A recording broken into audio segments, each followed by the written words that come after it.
नमस्कार, बहुत स्वागत है आप सभी का टोटल टीवी में और मैं हूं आपके साथ जया पाल। चलिए शुरुआत बुलेटिन की बड़ी खबर से, जहां प्रधानमंत्री नरेंद्र मोदी ने नागपुर में राष्ट्रीय स्वयंसेवक संघ के मुख्यालय केशव कुंज का दौरा किया और यहां उन्होंने संघ के संस्थापक केशव बलुराम हेडगेवार और दूसरे सर संघचालक माधव सदाशिव गोलवलकर गुरु जी के स्मारक स्मृति मंदिर पहुंचकर श्रद्धांजलि दी। प्रधानमंत्री ने यहां माधव नेत्रालय प्रीमियम सेंटर का शिलान्यास किया। उन्होंने कहा कि हम अपने देश का इतिहास देखें तो सैकड़ों वर्षों की गुलामी आक्रमण भी भारत की सामाजिक संरचना को मिटाने की क्रूर कोशिशें हुई हैं, लेकिन भारत की चेतना कभी समाप्त नहीं हुई, उसकी लौ जलती रही। पीएम ने आरएसएस की तारीफ करते हुए कहा कि राष्ट्रीय चेतना के लिए जो विचार 100 साल पहले बोया गया वो आज महान वट वृक्ष के रूप में दुनिया के सामने है। ये आज भारतीय संस्कृति और राष्ट्रीय चेतना को लगातार ऊर्जावान बना रहा है। स्वयं सेवक के लिए सेवा ही जीवन है। हम देश से देश, राम के राष्ट्र का मंत्र लेकर चल रहे हैं।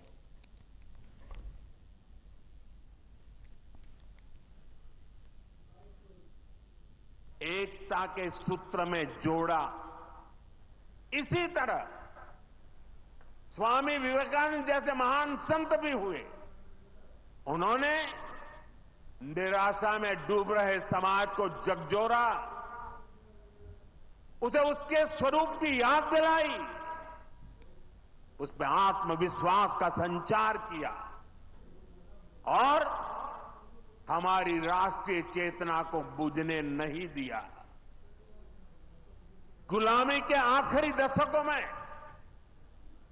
डॉक्टर साहब और गुरुजी जैसे महान व्यक्तित्वों ने इसे नई ऊर्जा देने का काम किया। आज हम देखते हैं राष्ट्रीय चेतना के संरक्षण और संवर्धन के लिए जो विचार भी 100 साल पहले बोला गया वो महान वटवृक्ष के रूप में आज दुनिया के सामने है। सिद्धांत और आदर्श इस वटवृक्ष को ऊंचाई देते हैं। लाखों करोड़ों स्वयंसेवक इसकी टहनी, ये कोई साधारण वटवृक्ष नहीं, राष्ट्रीय स्वयंसेवक संघ भारत की अमर संस्कृति का आधुनिक अक्षय वट है। ये अक्षय वट आज भारतीय संस्कृति को, हमारे राष्ट्र की चेतना को निरंतर ऊर्जावान बना रहा है। साथियों, आज जब हम माधव नेत्रालय के नए परिसर का काम शुरू कर रहे हैं तो दृष्टि की बात स्वाभाविक है। हमारे जीवन में दृष्टि ही हमें दिशा देती है।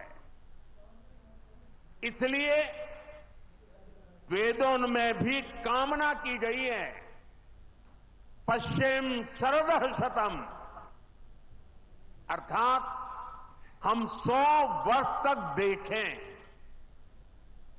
ये दृष्टि आंखों की यानी बाह्य दृष्टि भी होनी चाहिए और अंतःदृष्टि भी होनी चाहिए। जब अंतःदृष्टि की बात करते हैं तो विदर्भ के महान संत श्री गुलाब राव महाराज जी का स्मरण भी होना स्वाभाविक है।